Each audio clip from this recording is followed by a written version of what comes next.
Welcome to the Imposter Syndrome Club. Thanks. This is fucking awesome. It's so wonderful to see you all here, and we're so incredibly grateful for you all to be here to celebrate our first birthday. If you haven't seen the pig cake yet, please admire her. She is a thing of beauty. We're very proud. I did the sparkles in the eyes, so yeah. Is your mic? Is this thing on? There we go. Classic. Guys, I did the sparkles in the eyes. Jessamy literally pretty much did every other part of that cake, but it was teamwork and it was beautiful. It was a thing of beauty.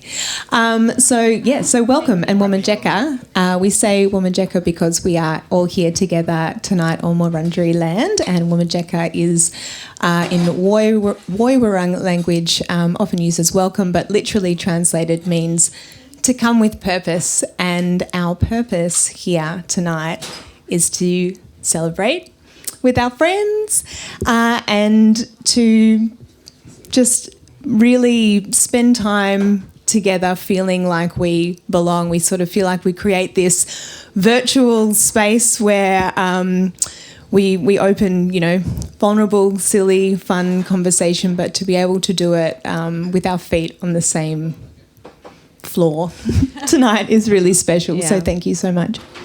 Yeah, and just to follow up on that, a huge thank you to all of you. We make this baby little labor of love in Jessamy's studio, and it's incredibly moving and meaningful that friends keep showing up, the people keep listening, the engagement that we like, it's a beautiful thing. And it's not about like what the fuck is audience, fuck audience, who cares? It's about community, and from day one we felt incredibly supported, and it's so meaningful. And yeah, every single one of you here, it's means everything.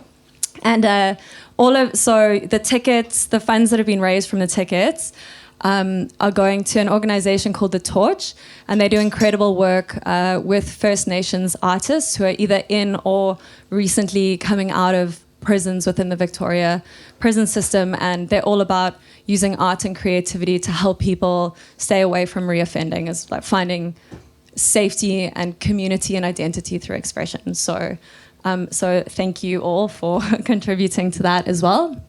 And yeah, that's aligned with what we do and what we love doing. And also to you, Jess, like, happy birthday. Happy birthday. It's fucking cool. Yeah. And so, for those who don't know, a year ago when we started this podcast, it came from a talk that Alice did at Creative Mornings. So I host the Melbourne chapter of Creative Mornings, and the theme for that month was Dare. And Alice gave an incredible talk titled The Imposter Syndrome Club. And we got such incredible feedback from her talk because she's very pretty and smart. I don't know if you know that about her. But we got such incredible feedback from her talk that I was like, there's a thread here that needs to be pulled. People want to talk about this stuff, and this is a conversation worthy of continuing. So the words that Alice has come to, I don't know, love or hate over the past year are, I've got an idea. But that idea, I think, was a really good one. Yeah. And that's led us here. And when we sort of did some reflection on what we wanted out of doing this, the number one thing was to hang out on purpose. The second was to have interesting, deep conversations with smart, clever, creative, funny people. And the third was to share them so people feel less alone. So thanks for being part of our club. Yeah. It's also funny because the original name for that talk was firstly like just really clickbaity. I mean, that was like part of that design. But it's also like the joke inherent in this idea of like this unique feeling of aloneness and brokenness and weirdness that we all feel like we're carrying around, like this awkward secret that needs to be hidden, and the fact of like bringing that into the light and being like, don't worry about it, we're all weirdos. This is a safe place. So yeah, it's just been moving to see how that resonates with people. So on that note, we'll explain the format of tonight. We've got 3 fucking amazing guests to share with you, which is super, super fun. And yeah, it's going to be a good time. We have a prize wheel, guys. Can I just say, we had no plan for the prize wheel. We started with the wheel and reverse engineered what we would do with it. The wheel came, then we had to start a podcast, then we had to do a year of the fucking podcast, but 100% worth it. So the way it's going to work is our contestants, aka guests, will spin the wheel. The questions are color-coded. They are in this jar that, side note, I found in the trash of my building. Right? Excellent pavement Sometimes treasure find. When I told Jessamy, we were like, fuck, we need like a jar for the questions. And I was like, I just found one in the trash. And she turned around, she's like, yeah, of course you do. So that'll be the format. Some of them are silly, some of them are serious. We'll just play it by ear as we go. But just before, and we'll kind of kick off, we'll just do one to kind of break Make sure it works. Yeah. I literally taped these an hour ago. I have no idea if the sticky they might just be impenetrable.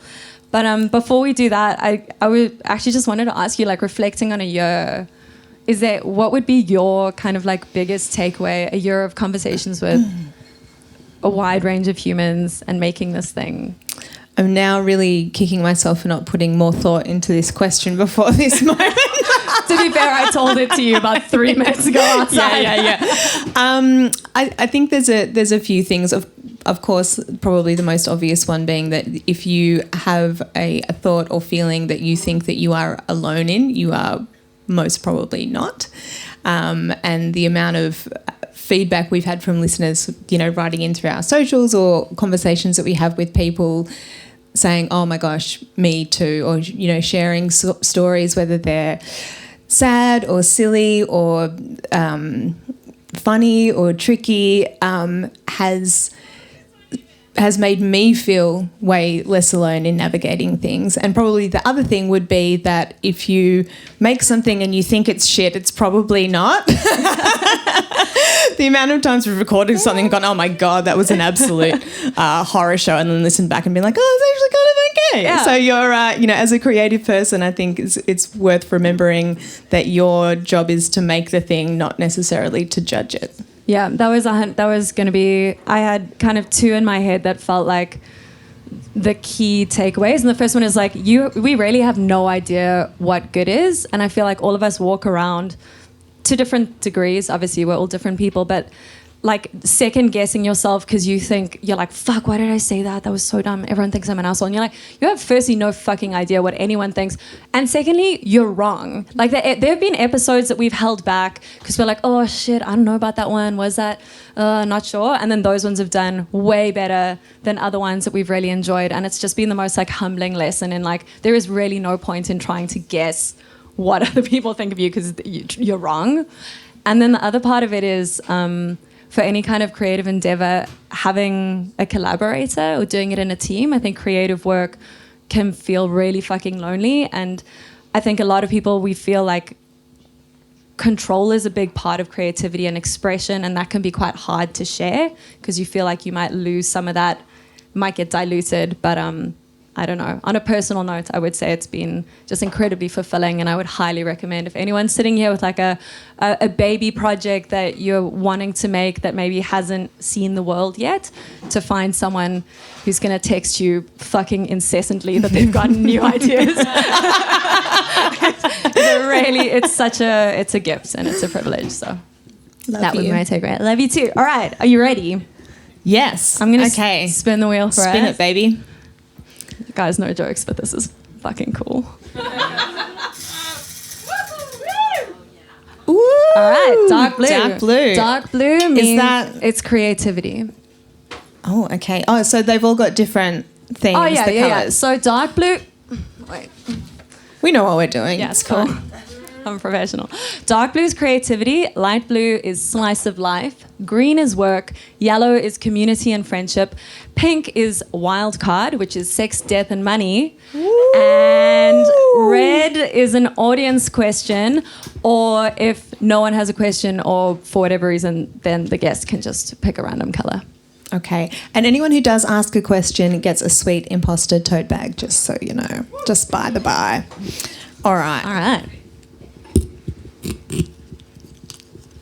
Okay. Is there something you've dreamed of doing for a long time? Why haven't you done it? Yeah, you.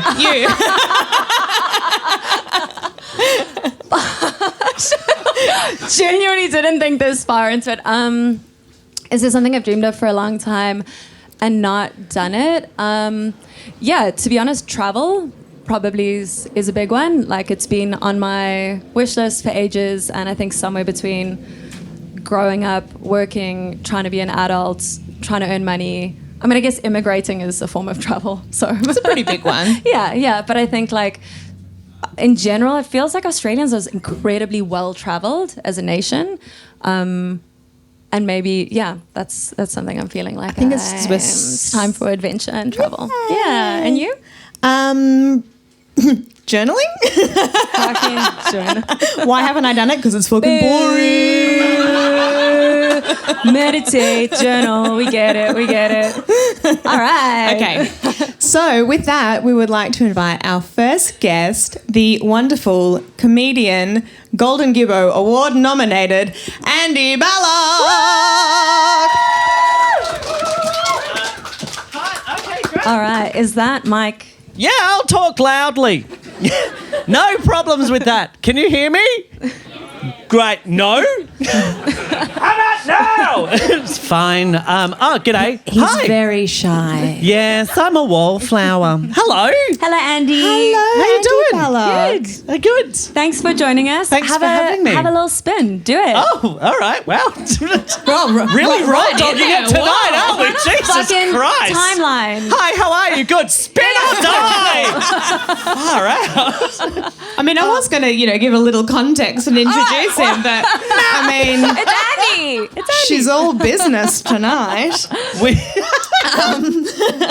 Wow. Why don't you introduce yourself, Mr. Andrew Balloch? We won't get you to read your own bio, Imposter Pod style. Okay. But could you just tell us maybe a little bit about you? Who are you? What do you do? Sure. Hi, I'm a ghost. No, I'm Andy Balloch. I am a Melbourne-based comedy writer and performer. I just did a show called Am I the Drama for Comedy Festival that went quite well. I write for Ruben K. I have a couple of podcasts myself. I like being silly and dumb. And I have known Jessamy for 25 years, since we were 2 years old, which makes us 27. We're 27. We're 27 years old. Please stop asking us questions about it. We are 27. That's it. No more questions. Thanks for coming tonight, guys. It's been so lovely to have you both on my couch. All right, spin that fucking wheel, Andy. Jesus Christ. All right. Here we go. All right, yellow. Yellow. What was yellow? Dreams. Not I'll let you community open it. and friendship. Community and friendship. Oh, I like that one. All right. Here we go. Whose opinions matter to you? No one's. Next. Is that Checks true? out. Kind of. Cool. Like, it's not far off. I have a couple of people in my life whose opinions have weight. But I don't do what they tell me to do, if that makes sense. So, like, a really good example is sort of in the writing process of Am I the Drama? I had a bunch of different people whose eyes were on it. So my comedy partner, Justin Porter, who I think is one of the funniest people in the entire world, Ruben K, who is an absolute, he's a sentient scream, but I love him to death. And he's also one of the funniest people I know. And my old comedy partner, Marcus Willis, as well. And I sort of like showed them the script and like performed some of it for them, and they all had notes and they all had like very different alts for jokes, and they were like, oh, you should do this or you should do this, and I went and took some of them on board, and some of them not, because it's my show. So I definitely I weight their opinions when it comes to stuff like that. But And it's the same vice versa. Like, I'm so happy to give them my thoughts on stuff, and with the full knowledge that they will either go, yep, or nah, doesn't work. Moving on. So yeah. Is that right? something that... Yeah, correct. Okay, good. This I is guess easy. our opinions matter. I'm interested if that's something that has changed over time, as you've become more confident as a writer, as a performer. Yeah. Do you think, Andy 5 or 10 years ago would have taken more of that advice, or the opposite would have gone, no, I don't need anyone's opinion? I have always been a nightmare, as you know. I am aware. I've always been this. In that, like, I think I've always done something. I think the best thing I've ever done is surround myself with good people like yourself and like Nick, who is like our mutual, like one of our best friends, who is also one of the funniest people I know. In that, like, I've just surrounded myself with good people. And also I think because like my like developmental context is just like one of extreme white privilege of like I'm a cisgendered white male comedian with 2 podcasts. I'm the worst. And I went to an all boys private school. Like, I am the problem. And I think like because of that, I've never had any issue like walking into any room, because all the rooms were built by people who look like me for people who look like me. So I sort of like, I don't have and never have had like that imposter syndrome. It's been the exact opposite, where I've always been way too confident. And that's been a huge problem for other people and never for me. I'm be a nice. nightmare. Yeah. I'm so sorry. Well, spin that wheel, I guess. Okay, I get to go again. Yay! Sure do. I hope I don't come out like a dickhead on this. I'm so sorry, everyone. Is that red? Yes! It's an audience question. Someone got a question for Andy to win a sweet I will imposter answer tote? literally anything. Otherwise, we have a full bowl of options here, so you can do a random pick as well. Comedy questions. I got one actually. Yeah. Hey. I've always wanted to bleach my hair. Like, Yeah. how does it affect your natural dark hair? We're getting deep. We knew it would happen. We This is thought there ge- might be tears at starting. This is going to absolutely shock you. It turns my natural brown hair blonde. I feel like Andy's gonna be like, I just walk into the room, it does this, it's amazing. It just dyes itself. It bleaches. Do you mean like, does it break it? Does it screw it? The logistics of it.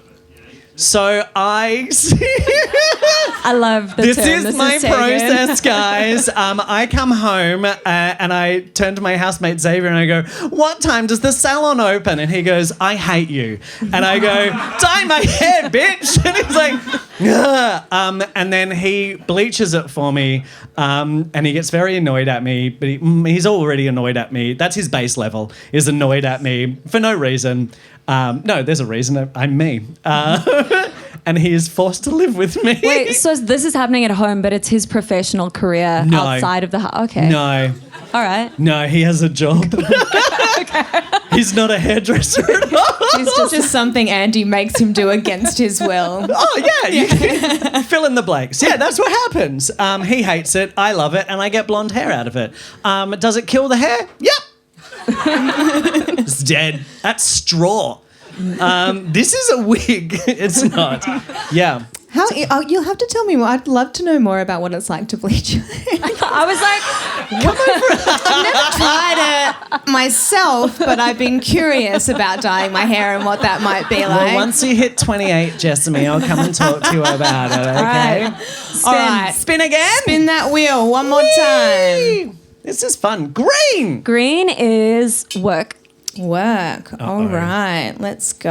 Uh-oh. Don't know why I said uh-oh. Here we go. All right. Do you see ambition as a positive or negative trait, and why? How has it served you or fucked you up? Great question. Thank you. So, what else have we got? Do I see ambition as positive? No, I see it as positive. Yeah. All right. The end. Solved. Yeah. How would you answer this? Well, I think on what you were saying before about, you know, coming from a place of privilege, being a cis white man, I think it's interesting to consider how that question would feel different if you were female. Because I think for me, ambitious women are looked at quite differently to ambitious men. And as an ambitious woman, I've had internal and external, tensions with that over time, I think. So I think the question in itself that you're like, yeah, it's great, that answer in itself is interesting because it's almost like, well, what are you talking about? Like, no-brainer, of course it's great. Privilege, reeks of straight white male privilege, which is sort of the energy that I approach everything with. In like, that's just because that's how I was, like, all boys school. That's sort of how I was, even though I suck a lot of dick. It's very... Which is an ambition is that in its part own of right. Is that part of the question? He's very ambitious. How has it served you or fucked you up? I feel that's the second part of the question answered.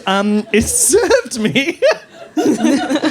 This got very gay sexy, and I'm fine with that. I love how you say that like someone else did that to you. Why does this always happen? I don't get it. So like for me, I think ambition is a positive trait, and I can absolutely see how like it would be like a root of tension for other people. For me, it's been nothing but lovely. And has never fucked me up. But also, I'm very self-centered, if you haven't already got this. And I don't notice any negative critiques. There's a chance, Jasmine and I have discussed this. There's a chance I was bullied in high school and did not notice. I had a great time in high school. I was in high school. I'm like, everything's great. People were probably shouting slurs at me. And I'm like, thank you. Good day to you too, sir. So... Was there a question back there? No? No. Yes? No? Oh, just the bar staff saying, cut him off. Fair play. So how about you? How's ambition served you or fucked you up? I think that it's something I'm reflecting on quite a lot now because I think that it did and does serve me in some ways, but I think that potentially, for me anyway, being quite ambitious when I was younger made it quite hard to let go of ideas of what I thought success would be later in life, which means that you end up entering your 30s as someone who's still chasing something like doggedly, a script that you wrote maybe in your 20s or even teens, right? And I think that I do, it's something that I think can cut both ways because I suppose like anything, if someone's running down the road, they can either be running away from something or towards something. And I think ambition can kind of like seem quite admirable and like socially we reward it because like drive is sexy and that is true. But I think sometimes it can like this continual like chasing of something is a way of hiding if just as well. Yeah, and I think I might have misinterpreted this a lot. But are you sort of talking about like if you're just constantly chasing the one thing that is clearly not working out, that's not very good. That's not that's no longer ambition. That's just constantly chasing. If you never have permission to sit in one place and like not be achieving a thing or doing a thing, but it's hard when like it's because that is rewarded as well. I don't know. Sitting down. I love sitting down. This is my reward. That's my new ambition. This is great. I get to be asked questions about myself. This is an ideal situation for me. Well, we're cutting you off. Fair enough. You and the bar. Good grief. But we are, though, in all seriousness, only because Andy's very busy and important and has 2 other shows to get to tonight. I'm so sorry. I would stay and answer questions, but nobody wanted to ask me a question anyway. We'll text you. I'm kidding. Oh, yeah. Text me the questions. I'll answer text questions. Just in the middle of emceeing someone else's gig on the other side. Perfect. Yeah, I'll do it. Cool. I'm not above that. I'm not above anything. I believe it. Well, Andy Balloch, thank you so much for being our first guest and our congratulations. first live show. Thank you. Congratulations. You're amazing. Thank you so much, everyone, for coming out. You're all amazing. Good night. Now, And next up, I've just got to put you to work. Could you please grab one of those bags and deliver it to Philip back there and give him some more bleach tips on your way. Yeah. Thank you, Andy. I thought you were going to give Andy a bag, but no. I've already given him one. I've given him one. All right, so our next guest is incredibly special, firstly because she's an amazing human and artist and creative and force of nature. Additionally, because she was our first ever guest on the Imposter Syndrome Club 52 episodes ago, Sarah Firth. Welcome.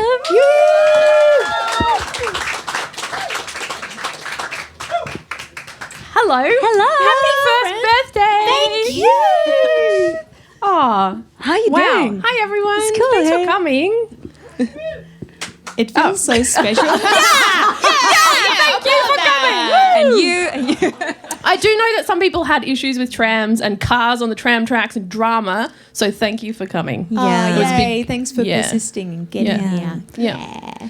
All right. It feels so special to have you here, full circle moment, not only as a dear Yeah. friend, but yeah, as Alice rightly said, as our first guest when it was very much a, we didn't know if we'd be any good at it, if we'd like it, if what it was going to be. So it was very generous of you to come and chat to us when we were still in baby form. And I love the podcast. I was saying to these guys that I go for a walk every Tuesday morning and I'm like raring to go, waiting for the podcast. And I put my little headphones in and I walk and I'm like, oh. You're like, this fucking bullshit again. Yeah, and I live for this bullshit. Yeah. Yeah. So for those who don't know you, Sarah, Yes. could you give us a brief intro into who you are? Oh. And what you've been up to lately? Okay, what's the easy way to say it? I am a graphic recorder, so similar thing to Jessamy. I'm also a writer and also a visual storyteller, so a comic artist, but I'm actually kind of a philosopher, which is I don't know a better word for it because people go philosophy, but it's just like I'm really interested in like why do we do what we do, how do we do what we do, what does it mean, what's going on. I just really like to write and draw and observe life and people. Yeah. Sarah's got an incredible eye for the tiny details in the world and making sense of them and showing and telling the everyday in a way that makes you aware of its wonder and beauty. And if anyone here is not following her on Instagram, I cannot recommend it highly enough. It is like such a dose of funny, strange, tender awe daily, which is Love what you're which is saying. amazing. Thank you. And on that note, Yeah. you have just finished your first book. Yes. So I was saying to Kat that I have just finished my first book, which is 8 years in the making, and it's just gone off to print. And I thought at that point I'd be like, yes, I did it. But it's actually just like a giant chasm has opened away on the floor. And apparently this is completely normal for writers, that you have a book and you feel like the worst you've ever felt. So it's quite weird. But yes, it'll be out in October. So Yeah. it's like being in labor for 8 years. Yes, but to your point before about, the purpose of the show, I felt like such a fraud that I'd made this book, had these opportunities, it was blah, blah, blah. Why did I feel so terrible? And it was only when I publicly shared, you know what, I feel like shit, that every other writer I know came out of the woodwork and was like, this happens. It's part of the course. It's a thing. And just that, even though I'm still in it, even just knowing that I'm not alone and that other people go through that is just so comforting. So totally vibe with your purpose for the podcast. Yeah. It's so important. All of these things that we think are these like secret, weird, ugly parts of us are actually super common. Oh, yeah. A lot of the time. Yeah, and like some of the older writers who've done like 8 books, they're like, yeah, like, just what happens? What were you expecting? And I was like, I thought I'd feel proud and happy. And like, nah. Idiot. Yeah, basically. But that was really comforting. So You're like, good thing I got all this money. So much gold in publishing. Woo! Yeah. All right, well, Spin it. you ready? Woo! Spin it. That was What are very we? Dark blue. dark blue. Which was Creativity? Yeah, it's creativity. creativity. All right. I Perfect feel, one. I for feel Miss Sarah very Firth. like I need to up my performativity. Anyway. Your drama? Oh no, like I feel like Andy was so good. Anyway, whereas I'm like sinking to the couch. I'm like, Oh yeah. no, this is perfect. This is exactly the right place to have. We all need a little palate cleanser after Andy. Sarah. Spoken like someone who grew up. Spoken like a friend of 25 years. Okay, so the question is, when is it time to walk away from a project? Ooh, what a good question. Oh, this is a very good question. So I'm going to go straight. I'm just going to tell another book thing. So so my book took 8 years. 6th year, I'd pitched it to different publishers, had all this stuff going on, and just got so many rejections and stuff was not working. And I actually got to a point where I was like, this is not working. I need to give it up. And I went away to the Jackie Winter residence and I took a wood splitter and I just chopped wood because I was so angry and I was like, need to let this anger out. So I just chopped wood, which is my therapy because I'm a normal person. And I was chopping wood and I was calling friends who had walked away from books. And I was like, how do you know when to walk away? And they're like, it's just too hard. It's too painful. I was having all these big talks and I was like, okay, I'm ready to let it go. I'm ready to give up on this book. And then literally 2 hours later, my agent called me and was like, we've got a publisher. It's going to happen. Are you free? Can we talk? And I was just it was just the most bizarre moment. I'm picturing you with your phone in one hand, an axe in the other hand, just basically, is this a test? What the fuck? Yeah, but it was very what the fuck? But it's it's that thing of with a lot of creative work, it's you bang your head against all these obstacles, whether they're internal or external. And sometimes persistence is key to just keep going, and sometimes it's worth it. But sometimes it is just so painful that you're like, you know what? I need to let you die, and that's okay. Were there parts inside the book, and also for context again, sorry, fuck you, for everyone else in the room. So Sarah's work, when she says her book, it's a graphic. It's a graphic novel. It's 8 essays on uncertainty, and it's called Eventually Everything Connects. So it's you're working with text, but you're also working with images, and the reason I say that is, edit is not backspace in Microsoft Word. Edit is an image that is embedded with other images within frames, the domino effect. So suddenly the stakes become quite a lot higher. Yeah. So I would imagine there's a bias towards not letting go of stuff. And, what's it called? The sunk cost fallacy, where you've put so much energy and time into something that you're I must see it through. Are there parts within the book, because obviously we were speaking about the book as a whole, but within those 8 essays, were there things that hello, I thought he was someone's friend. Were there parts within the 8 essays that were just too difficult or complex to represent that you had to let go? Oh yeah, absolutely. Yes. Huge. Okay. I can't even talk about it, so it'll take so long. But yeah, because a lot of my work is I use myself as a how do I say this? I use myself as a vehicle to talk about big concepts, and so a lot of my work is very, very personal. And some stuff that I tried to write about, I realised was too painful to write about, and I had to take it out of the book. So, yeah. But the farts stay. The farts stay. The way you draw farts makes me so Thank you very much. Yeah, farts are awesome. Yeah. What do you think about letting go? When is a project? When do you let go of a project? How do you know? Yeah, just me. Yeah. I think maybe, gosh, I don't know. I was going to say if you start to hate it. Yes. But then there's also something in between, right? Because it's easy to go, oh, this isn't fun anymore. I don't want to do it anymore.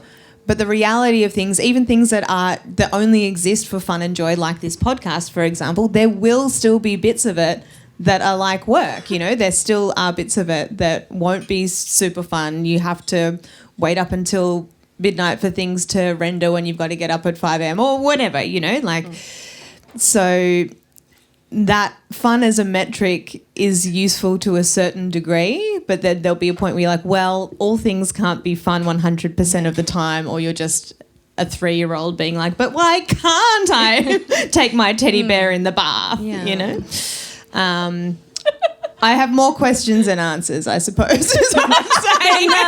Spin the wheel. Okay. Oh, double again. Whoa. Ooh. Do we have it? Yeah, we do. There you go. Oh. When was the last time you did something that scared you? Oh, well, I do Olympic weightlifting and it's actually really dangerous. And so I actually scare myself 3 times a week. Yeah, fuck yeah. And I really like it. I think I actually have like an adrenaline junkie. Speaking to the axe and the wood cutting, there's some part of me that just likes extreme stuff. I have cold showers in the morning. You know, I'm just a weird can't do masochist. I don't know. I But can't do the cold showers. Yeah. So I also do a little bit of weightlifting. Sorry. So let's turn this into a weightlifting pod.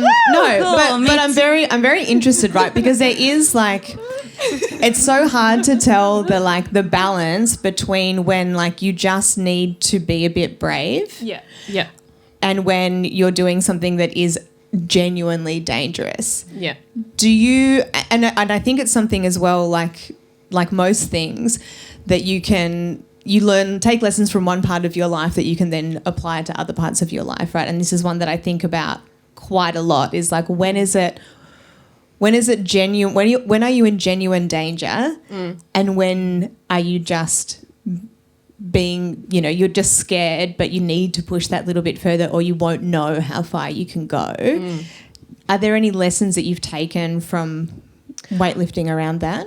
Well, I'm going to do a weird segue and like ignore weightlifting and talk about anxiety. Great. Love it. Do it. So I'm quite an anxious person. I'm a neurodivergent person. I have sensory processing issues. And so for me, speaking in front of people like this is as hard as going to the supermarket for me.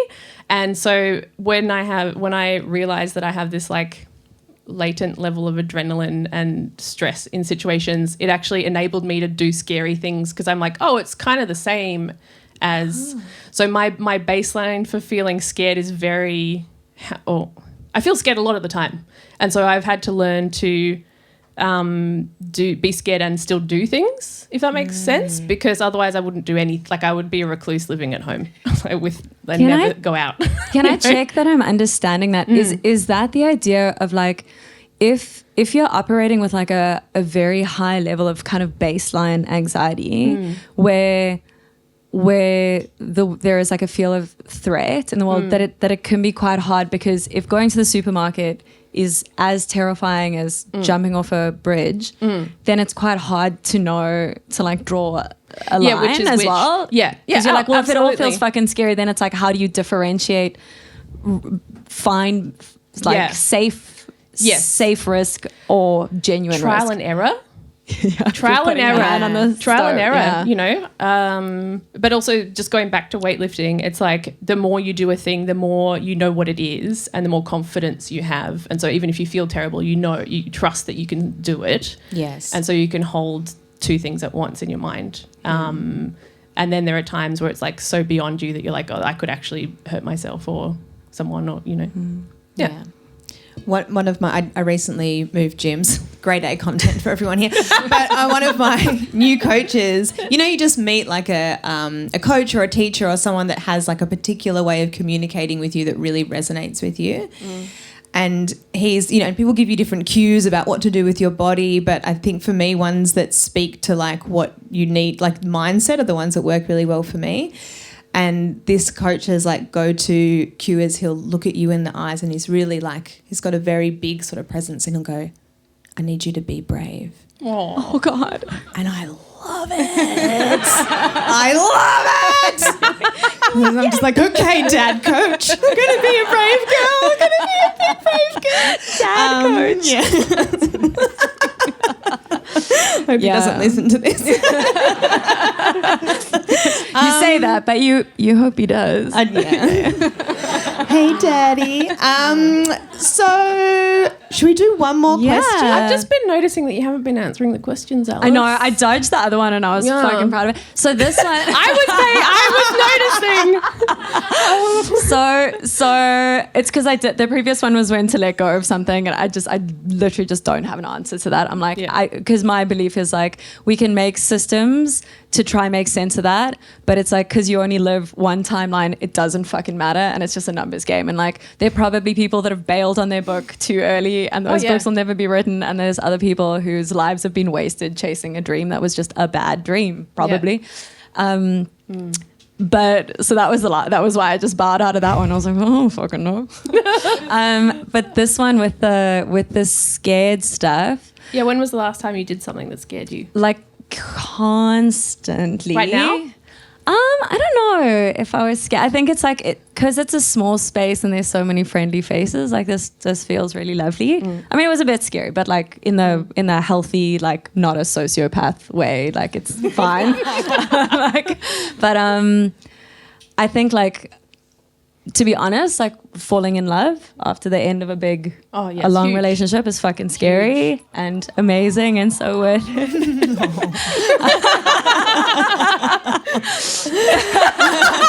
Yay! That would be it. And You're not talking about me?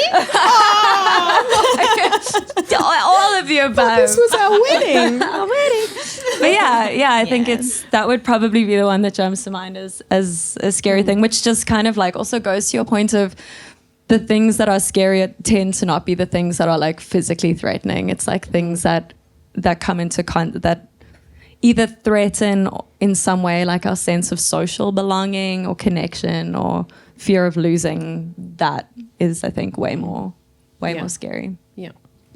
Yeah.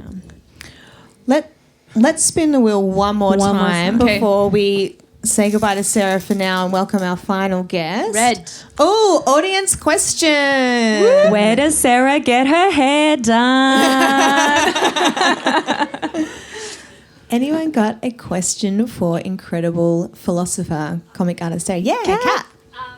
So, I follow you on Instagram, and I have done for years. And the one thing that I've noticed about Sarah is she is possibly like the bravest person in just putting herself out there and putting a lot of personal stuff about herself online for everybody to see, for the world to see, essentially. And, hearing you saying, I'm scared going to the supermarket makes me go, oh my God, like how do you find that kind of willingness or braveness to then put yourself out there in a way that for me would be petrifying. I'm like, I don't even have any photos on my Insta. I've got an account, but I have no photos because I'm like, I don't want anyone to see what I'm up to. So for me, that is like terrifying. So I just want to know, where have you found that kind of braveness to just put yourself out there and kind of not give a shit about that? Yeah. I get asked this question a lot. I'm going to say, firstly, I do have boundaries. I'm very careful about what I like.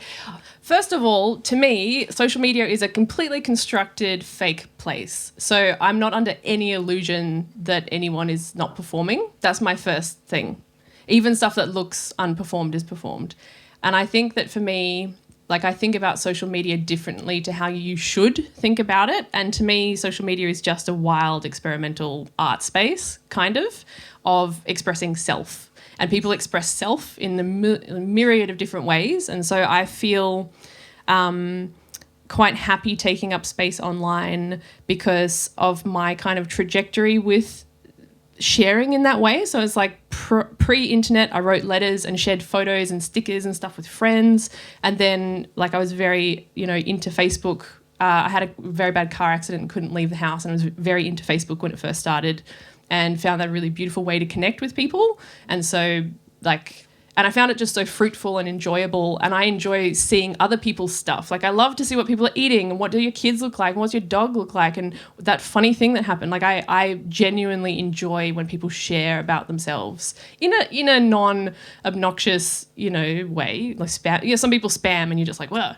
But I also just feel like from feedback I've got from people of like seeing you do your bad dancing as a kind of average looking lady in your kitchen makes me feel like I can inhabit my body, and seeing you do weightlifting makes me feel like I can go and weightlift and not, be a loser. Or like there's a lot of prejudices in the art world with doing physical stuff, but I guess, I try not to, it's not even I try not to, I just do not think about social media in the same way as other people I know who find it hard to post, because I'm not a brand, I'm just a person. People can unfollow me if they don't like watching videos of crows breaking into cars, and I'm just gonna like I post random stuff and like I lose followers all the time, but I also, you know, I'm just like, that's not why I do it, and I get so much enjoyment out of it. And when I get messages from people who enjoy stuff, and you know, and like bird specialists going, wow, that crow's behavior is blah blah blah, you know, like but yeah, I guess the advantages of being neurodivergent and having base level stresses is that I have more tolerance of things that are scary because I don't feel safe to begin with, if that makes sense. And that's an advantage in many ways, but also disadvantage. But all I would say is also like the internet is overly saturated. If you want to share stuff, you can just try it and experiment and then delete it, you know. And also, if you don't like social media, don't do it. You know, like don't bother putting all this time and energy into it if you get nothing back from it, because it's just, you know. Anyway, that's what I reckon. Yeah, that's a great answer. But I think as well, like, people put so much stock in, like, oh, you have to do this and you have to do this many stories or this much engagement. But I feel like you know, when something's been cooked with love, you can tell. And I think it's probably the same, or possibly with social media. People are doing it because they have to fulfill a quota or whatever. You can probably tell that too, right? Yeah. When it's just playing and experimenting and expressing yourself, that comes through. I love crow content. Oh, sorry, they're not crows, they're ravens. Forest ravens. Corvids, yes. Sorry, thank you. Yes. Sarah, your brain Thanks so is much. so beautiful, and it's always such a fucking privilege to hang out and talk to you, and we could do this for another 2 hours, but yeah. Thank you so much for being here, Sarah. Thank you, love. Okay, it's time to welcome up our third and final guest. He's also a previous guest of the Imposter Syndrome Club podcast, the amazing Mr. Stu Daulman. Yes! Welcome, Stu. Stu is a comedian, a writer, many things, a new dad amongst them as well. So congrats. Thank you. Big time dad. How old is your baba? 11 weeks Thursday, which was yesterday. which you definitely know. We know what day it is up here. Don't worry about it. Yeah, it's good. Thanks for having me. Man, it's Friday somewhere. I saw mainly here. Yeah. I saw Stu at the bar earlier, and he just looked me dead in the eye and went, "I didn't sleep for 2 weeks." Yeah, 2 weeks, no sleep. Like, I know people say that. But yeah, no sleep. Yeah. Whoa, parenting sounds awesome. Yeah, it's great. He's good. Yeah, he's a good boy. Little Edward Daulman. Yeah. Little Eddie. Yeah. He's good. He's got very nice eyes. Nice eyes. Yeah.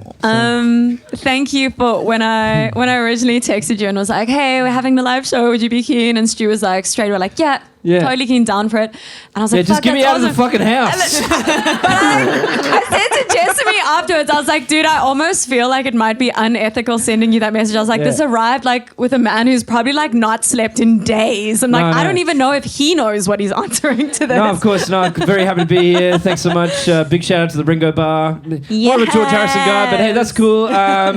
And yeah, great. Spin that wheel, Stu. Spin it. Yeah, Spin that wheel, baby. Let's get right into it. I'm also a South African immigrant. We did it. All right. Green. Oh, green is work. Well, yeah, we have had a green. All right. There you go, Stu. Environment. Great. All right. Okay. These topics are so tenuous, and I'm just waiting for it to fucking crumble. We made the rules. What's green again? Green is work. Work. Wow. Huge.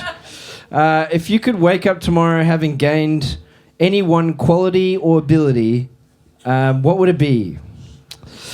Oh, man.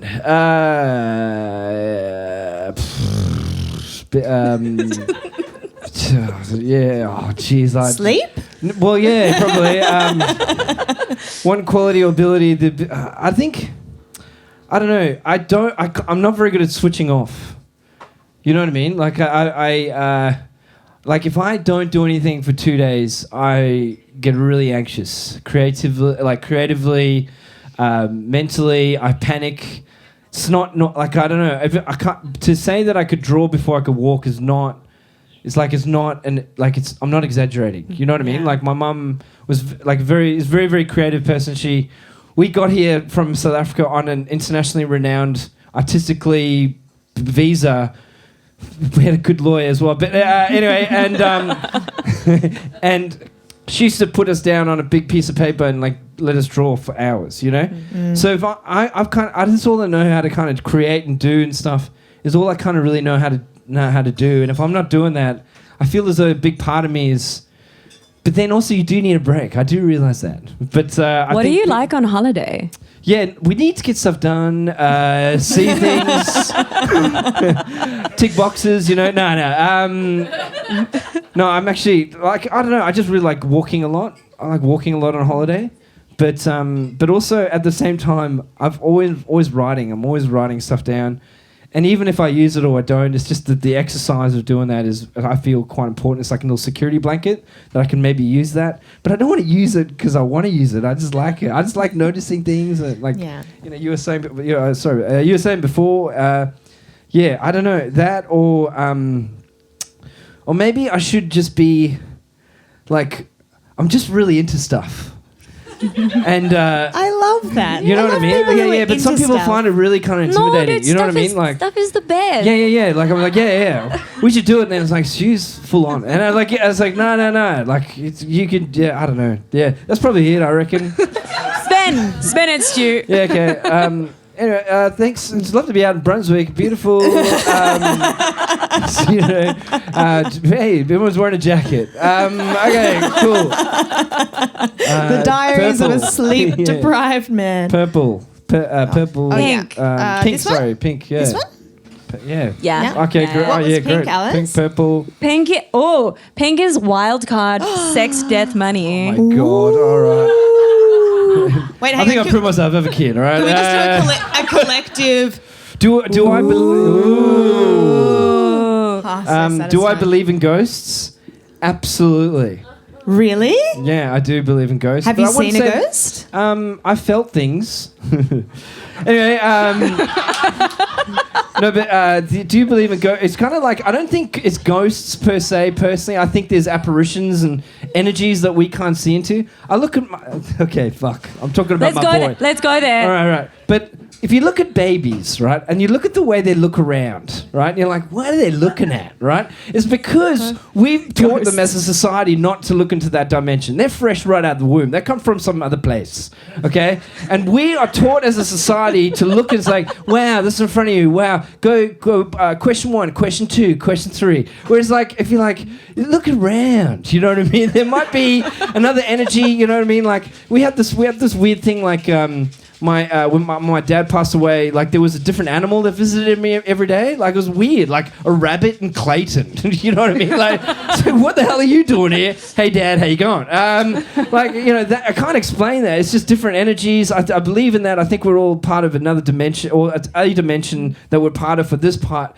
Fuck. All right. And did not think I was going to be talking about dimensions when I came on an artistic podcast, but you got to go with it. But yeah, but like, I just think that we're all kind of like, yes, we're in this dimension right now. It's amazing, and be good to the people around you and try and do the best you can. But goddamn, it's a muckhole, really. And but then like it's like I think there's other things that people or other beings or things that have been around you that are important to you that are surrounded by you or surround you. And I think they're there. And I think sometimes it'd be good to just acknowledge them. Like the rabbits in Clayton. Wow. All right. Amazing. Spin, please. Oh, jeez. Okay, we're really going through these. I'm a Gemini. Anyway. Whilst you're spinning, do you believe in it. ghosts, Alice? I don't think we've ever had this conversation. Yeah.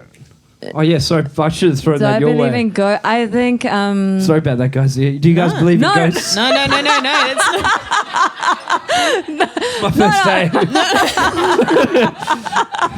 not at all your job, Stu. Don't worry. It's fine. I just realised I've never asked Alice this question, and I'm quite intrigued by the potential answer. No, I wouldn't say I believe in ghosts, but I think I believe in like ghosts in the form of persistent memories.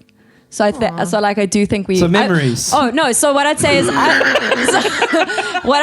I don't believe in ghosts, but I believe in haunting. I think it's possible to be haunted by things. By memory. by memory. By memory. That's depression. Do you believe in ghosts? No. Can we have a show of hands in the audience? Ghosts? Yes. Now we're talking. Come on, guys. You serious? What do you mean? Not ghosts? You seen No the ghosts? X-Files? Seen the X-Files? Come on, man. Like dead people that are like hanging around? Okay, James is a philosopher, and this is this is so above our pay grade. That was like a 50-50 split. I reckon. Yeah. Yeah, and I yeah. feel like the answer to that is, for these purposes, open to interpretation. All right, we solved that. What colour are we on, Stu? Oh yes. Blue? Light blue? Blue. Yeah, blue. Yeah. What was light blue? Like Alice? creativity. Light blue is slice of life. Oh wow. Slice of life. Cool. All right. If this is another ghost question, So I wrote the questions and then specifically didn't show Jessamy any of them. I was like, no, I don't need your sign off. and that's how we got ghost chat. Okay, this is quite ironic. Bedtime. Discuss. Magic happens, guys. I'm telling you. You just got to look into that dimension. It's all around us. Sometimes stupid things happen. But look, it's changed a lot. I bet. For me personally. With an 11-week-old, 11-week-old. Oh my God. Anyway, my partner's very much into the what baby kind of situation, which is windows of time. So baby can only stay open. Teddy Daulman can stay awake for an hour and a half, 2 hours. But man, he's pushing it. He's pushing it 3 hours, 3.5 hours. He's loving it. It's good to be around. And anyway, so I'm very much a night owl. My parents were night owls. I'm a night owl, and my partner is not. It goes without me in their life, without me in Victoria's life, there'll be no baby. But anyway, there's no. She would go to bed at like 9:30, whereas man, I'm start ticking 10:30, 11. You know what I mean? I'm like, oh yeah. You know what I mean? Have you seen this Mid-Journey AI shit? Oh my God. Look what I can do. Oh man, prompts. I'm getting the prompts down. Anyone across this? Anyway, okay, so the face swap, man, I'm mad. It's happening. Anyway, bedtime, I will fight the urge to start doing work, but I love doing that. And if I was onto my own devices, I'd be up till 3 a.m. doing stuff. But now it was great when he was up to 2 weeks old, because he'd just stay up all night and be up and I'd have an excuse to be up at 3 or 4 in the morning. But and I was writing my show for the festival this year during that time, so it was cool. But now it's like he has a dream feed at 11. So we put him to bed at about 6:30, 7 o'clock. He normally falls asleep about 8:30, 8 o'clock, 9 o'clock. Anyway, as long as he gets 2 hours sleep before 11, do a dream feed, which I love the term dream feed. Is like, I might pop out in a second. I'm just going for a dream feed. Anyway, just Maccas. Anyway, but those calories don't count. Yeah. So, dream feed. So we give him the dream feed, and then we go to sleep. And that's like I usually, as I said, like 1:30, 2 o'clock if I was in live my normal life. But not anymore. This is my new normal. We did it, and Melbourne's back. Melbourne is back, and I'm in bed like 11 o'clock, sleep by 12, probably, yeah. Apparently that's like an evolutionary thing. Often like couples have someone's a night owl and someone's like an early bird thing. Yeah. And it is for that exact reason, like someone will be on duty. Yeah. Well, yeah, I mean, Vic's on all day, and I just come home and take the spoils, really. But it's good. It's like she's an incredible mother. I'm very, very lucky to have her in my life, and for us to bestow this child on the world is a joy, and I'm just lucky to be a part of that. And wow, this got really, really deep. Anyway, But yeah, bedtime is. I love sleeping. I love dreaming. Yeah, it's great. No idea. I was on the bomb squad the other night. It was crazy. Wait, what? And We are absolutely not having you tell us about your dream. I didn't realize that was a dream. No. All right, Sven. When I wrote that prompt, I had no okay, what are you? idea What about you guys unleash. with the bedtime discuss? You wake up insanely early, so you go to bed pretty early? Yes, I do. And to that point, we are the same in our relationship dynamic in that Dan is a night owl and I'm an early bird. No one's watching anything, though. There's no security happening.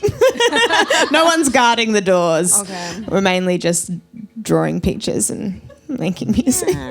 Watching lots of 90 Day Fiancé. That's what I've been doing recently.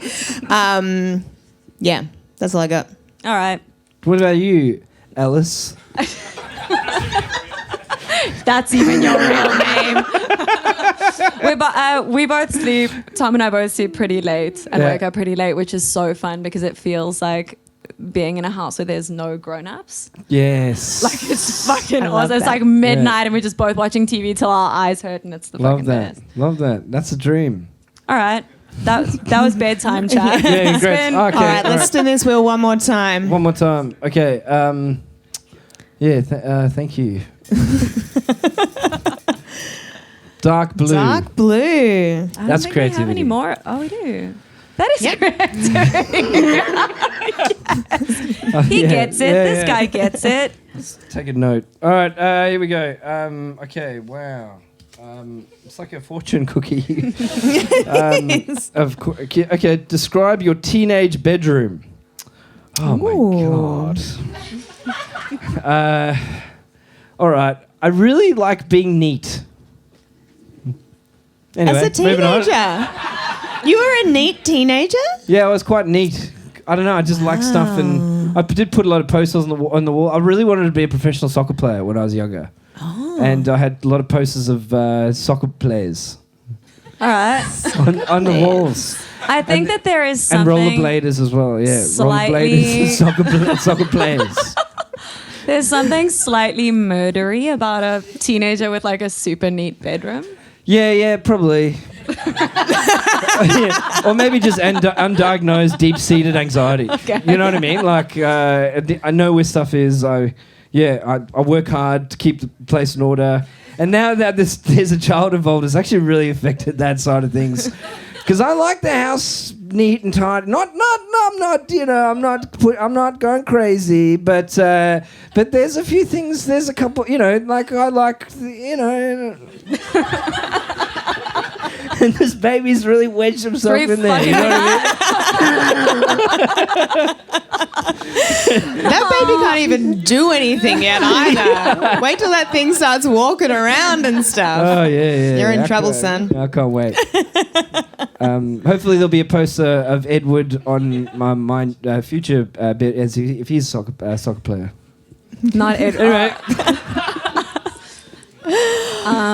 Cool. What about you guys? Describe your teenage bedroom. I will say this as the person who wrote the question. I had a poster. Are there any Buffy fans in the house? Hey. Hey. Couple I of had a big poster. It was ones. the only time. It was the only like boy poster I ever had. I didn't have like a room full of like sexy people. It was like puppies when I was a preteen until teenagers, and then it was pretty much bands. Like, Yeah.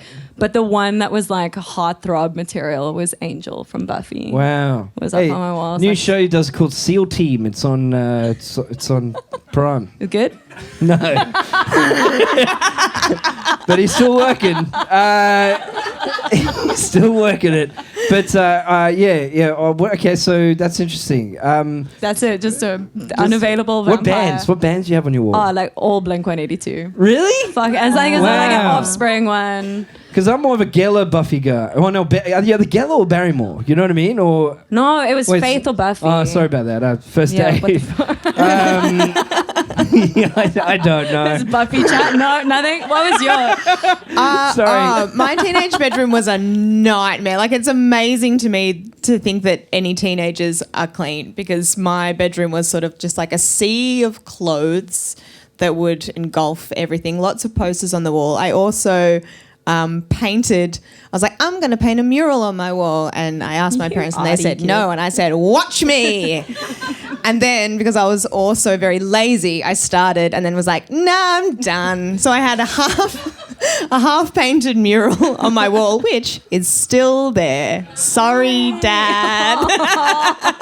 Which is But I of never Buffy as finished it. well. That's so crazy. It all connects. Yeah. Actually, that just reminded me. I had at some stage, it was like I had very like conservative parents, but the one thing they did that was so fucking cool and off-brand for them was they let me paint my room like a dark blue, and then I was allowed to write in chalk like lyrics to songs. Is that right? I was Shame, so man. deep, Alice, you guys. you can't I was write so the deep. lyrics to Nirvana on your bloody wall, man. Come as you are. Come as you are. What is this? Right. It's too real, Stu. It's too fucking real. Smells like Teen Spirits. What are you talking about? Grace, man. Shame. Shame, man. All right, give it a final spin. Really? Yes. Okay. Oh, man. All right. And then we're going to get, and then, wait. And then after that, we're going to get Sarah back on stage and do a few audience questions. Whatever questions are still left in the bowl, we'll chuck out to you guys and just ask the person next to you when we're done. And that'll be a wrap. Yeah. I'm just Jessie, signposting so we I feel must just emotionally say, safe. as Africans, we are very offended by your outfits. I'm just trying to fit in, man. I'm just trying to fit in on this couch. Oh, you fit in the felt, man, for sure. And you're hiding right away from those bloody Springboks. Yeah, I will say your accent whenever we hang out, it just crosses the Indian Ocean like right back to Joburg over the progression of the conversation. Yeah, it's nice. It's nice. Okay, All right. Final spin. Final spin. Whoa, that's a big one. Purple. All right. wild card. Oh, this is no, wild not a- card. Last All right, season. ready? Okay. Ooh. Oh, yeah, wow. Okay. Here we go. Sorry about that. Wow. This is double-folded. Okay. Means it's a good one. If a crystal ball could answer one question you have about anything, what would you want to know? One question about anything. What would you want to know? Powerball numbers next week. Anyway, next question. I don't know. One question. One. In caps. Who shot JFK? That's bullshit. No, I don't know. On one question about like personally, like the world, anything. I don't know. Powerball numbers was great. Powerball numbers, yeah. You can stick with that. Yeah. Yeah. Because man, that'd fund so many projects. So many activities. That's the dream, you know. If you live in the creative space, if you survive in the creative space, I think you're doing pretty well. But if you have enough money to plan, oh man, that's What a are vibe. you the working dream. on at the moment? Like, are you on paternity leave? Do you have shows coming up? What's the? Yeah, I'm doing a show for the Melbourne Fringe. Not necessarily allowed to talk about it, but hey, who gives a shit? It's called A Day in the Life. I'm writing a new show every day Oh, what? for the festival. Yeah. So like it's a lead up to. It's just an idea I've had for a while. So the show will be written from 9 to 5. That's where I live my life, and I write the show from 5 to 7, and I perform it at 8:30. Dude, that stresses me out. I feel like this is a thing. Have I gone too far? Maybe. It's incredible, but I feel like if that was me, I'd be like, this is such an awesome idea. And then future Jessamy would be like, fuck you, past Jessamy. Yeah. Because you're not the one that has to do it. I really need to write some new stuff, and this is the only way it's going to happen. Wow. Yeah. I It's love like it. it's like a very, very forced impending deadline. Or it does feel a bit like recognizing that you're gonna do your homework at the last minute and Yeah. then like Building it in. retconning them, like Yeah. building But that now- into the concept. I usually do that anyway, but Which I like I lean, respect. but now I can just really lean on it. Yeah. You know Yeah, what it's I mean? cool. I can really put it It's off conceptual. to the day. Just like the whole way through art school, it's Yeah. conceptual. Yeah. Amazing. I'm really excited about it. So I'm Cool. doing that at Trades Hall from the 4th to the 8th of October, and then I'm going to be doing, hopefully soon we're sorting out a venue called thing called Back Catalogue, where I perform the last 5 years of my shows Tuesday to Saturday during the week for Back Catalogue Week. So I'm going to do that somewhere. Oh, Cool. amazing. Yeah. Awesome. Well, thank you. Thanks, Stu, thanks, thanks so guys. much. Thanks. Stu. Hey, give it up for the Well imposter done. syndrome over here, Alison Jess. Wow. Thanks so much for having me. Thanks, Stu. Don't go Oh, away wait. yet. You stay. Oh, yeah, cool. Can we have Sarah up on stage? Well, we just thought we'd invite you guys back up in case we had any burning questions from the audience, just to round out our lovely evening together. Alice, do you want to come in? You can come and sit here and I'll stand next to you. That's probably the easiest. Can you hold that? And we can share this microphone because we're married now. You sit there. And I'll do a dance. Any questions from the audience? Yes. Before you guys were all creatives, did you have a mundane dream job? Because in your head, like, I don't know, in my head, there's that whole, oh, you can't make money as a creative. So did you have like a mundane dream? And then when did that die so that you could do the fun stuff? What an excellent question. Alice. I'm definitely going to go because I have a few things for this. My first, I don't think this is a mundane dream, but it just made me think of it. When I was a kid, my like dream job was to be a dog food maker because I was like, because everyone wants to be a vet if you love animals, but I'm like, but then the animals associate you with feeling sick. But if you're a dog food maker, then they all love you. So that was like the first one. That's probably going to be my fallback. But the kind of more serious answer to that is like, to be honest, I still feel like I do have that. And I think like going back to art school as a kind of mature student over the last couple of years, like that was actually the one thing that was the most valuable takeaway is like no one can teach you art. Like that's not what you're learning in that space. But being around other artists is like, firstly, you're learning the creative stuff from their practices, but you're also getting to see the reality of like every single person there is also working that mundane job. Like no one really gets to leave it behind. And the shame that people feel when they still are like juggling the boring 9 to 5, because then you feel like you haven't made it and like you fucked up somehow, you're not doing it well enough, you're not good enough. And it's like, no, that's just what it looks like. We live in late capitalism. Like it's like, that's the deal a lot of the time. And like, I just found it such a fucking relief to be like, oh, this is not what getting it wrong looks like. Isn't there that quote that's like all your heroes had day jobs or have day jobs? You know, who? I don't know who said that. You. No. Oh, well, I did right now, but no. Yeah. I haven't heard it, but exactly. Yeah. Yeah, I think also as well to survive in the creative, you have to hustle quite a lot. You know what I mean? Yeah. Like, I've worked in coffee shops. I worked man with a van today. Didn't after a few weeks be man with a bad back. Anyway, that's an old joke. Kat knows that one. But He's a dad now, guys. He's allowed to. yeah. But I mean, like, I've been personally, like, sometimes I wish that I didn't get into comedy, like I didn't, and that I was an architect or like a helicopter designer. That's what I wanted to be when I was 5 years old, helicopter designer. I loved Airwolf. That was a cool show. Yeah, represent. I'm gonna segue from that, which is for me, I have designer parents. Yes, from Gattaca. Anyway, no, that was a joke that no one got. No worry. So, but my parents are both designers, architect, landscape architect, jobs that pay because they're useful, but they're also artists. And so I had that modeled for me of like, you need to, if you want to be creative, you need to have a job. And if you have creative skills, what job can you do that adds value that people want to pay money for so that you can afford to make art? And like, particularly, I went to art school. I was originally a sculptor before I had my car accident, and then I started drawing cartoons. But going to art school, everyone had jobs, and the shame of like, I should be this master artist making money, it was like got smashed to pieces. And it's like, you need to find a way to make money and keep your dream alive at the same time. There are people who do make money off their art, but I feel like having that as a goal can, I don't know, be too hard. I don't know. Yeah. You guys were talking about ambition before. I think ambition is kind of dangerous because it puts pressure on yourself, right? When really, especially after the last few years, I think we're just lucky to do it. You know, especially in a live sense. So like, if you just do it and be it, and you're eating, that's sick. Yeah.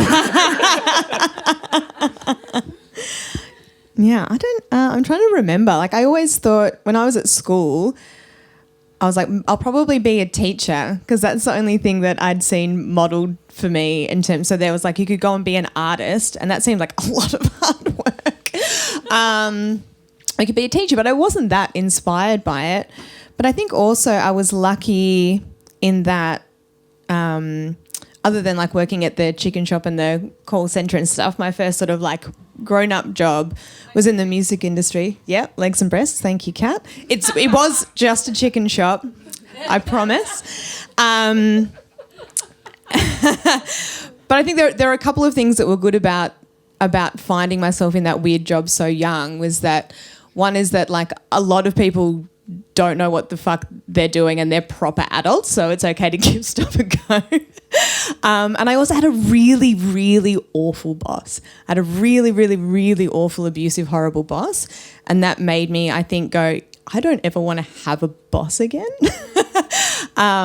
which was really good for me, I think. So I don't know, I think after that point, so I was 20 when I started working there, and I think after that, there wasn't really a question in my mind that I would do something for myself in a creative industry of some sort. But I don't think I had definitely when I was working there, I dreamt of working in a bar. Oh, it felt so delightful to me to be able to just go to a place and then go home, and there's no phone call, there's no stress, there's no worry. But yeah, I don't know. That was a roundabout answer to that question, but there we go. Great question. Thank you. We've probably got time for one more question if anyone's got a burning one. I thought you had popcorn for a second.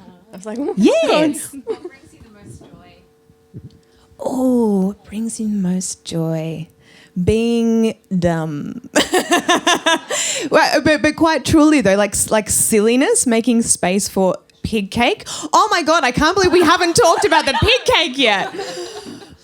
What an oversight.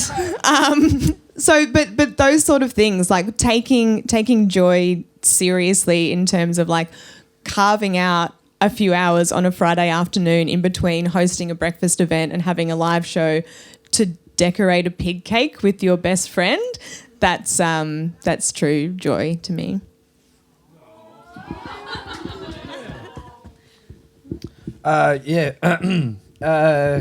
Great.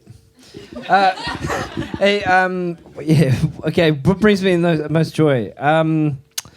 Honestly, just like a new idea. I don't know. Like it's just like you get an idea and you're like, oh, the possibilities of this thing. You know what I mean? Like I just love that. Like it's just like you start with that blank canvas, go down there. And also right now, again, Mid-Journey, really good. And also, I think collaborating with people who you like to work with and it turns out great. That's a good thing, like teamwork. Like it's rare you get to work in a team in an industry like this. And when you do, hold on to them because, oh my God, it's tough out there. But creative conflict sucks. But yeah, so teamwork and Coke Zero. Amen to making stuff. And also dogs. Like when I'm feeling, this is a bit silly. I'm a cat owner, by the way. I love cats and dogs. But when I'm feeling sad, I actually just go to the dog park and look at dogs. And dogs are just, they have the joie de vivre. Like they are just enjoying the moment. And I get so much genuine joy just watching dogs having a good time. Yeah, I can so relate. Like a dog running is like this pure presence. Like there is no past or future. It is just like alive and in that exact moment and free. Yeah, and gusto and like unashamed and like eating a piece of shit and just like and they're sniffing of butts and like they're just so unashamed and I'm always like, bless you, you lovely little things. Yeah. Cool. I think for me it would be it's like a tie between making stuff with my hands. Like when my hands are dirty, that's like when I feel the most like myself. And then the second thing is definitely just people, like talking to people, asking people ridiculous questions, hearing what it means to be another person, hearing what fucking someone thinks about bedtime. Like that is so joyful to me. I'm like, I'm there for that. Like it makes me so happy. So yeah, to kind of round off, like we're so lucky that we get to do what we do. We're so fucking grateful for the friends who've collaborated with us and given your time, been here tonight, no one's gotten paid. Like, not everyone is here just to make a cool little bubble in time together. And the same applies to you guys. We're so grateful. And yeah, we got a little couple of thank yous before we close up. So one huge thank you. This is a person you would have heard me talk about very often on the podcast, is my wonderful husband, Dan. That's him at the back there. I like to chat. He's very smart and handsome, and I love him very, very much. But he produces this podcast. He does all of this stuff and gets none of the glory. And this podcast 100% does not exist without him. So yes, thank you. Even tonight, when he's trying to do, setting up all the gear and trying to get us to sit still for 2 fucking seconds so we can check the sound and the light, and we're saying hi to people. And he does this all, as I say, with none of the glory, just working really hard behind the scenes because he supports us and believes in what we do, and we are so incredibly grateful. I love you. Thank you. Woo! And lastly, unless I'm forgetting anything else, just a huge... Oh, no, I know. Thank you to the wonderful people at Ringo Barr. How amazing is this place? We were so thrilled. So I came here on a Sunday afternoon to watch a friend play, and I texted Alice a photo of the place. I'm like, this is the place.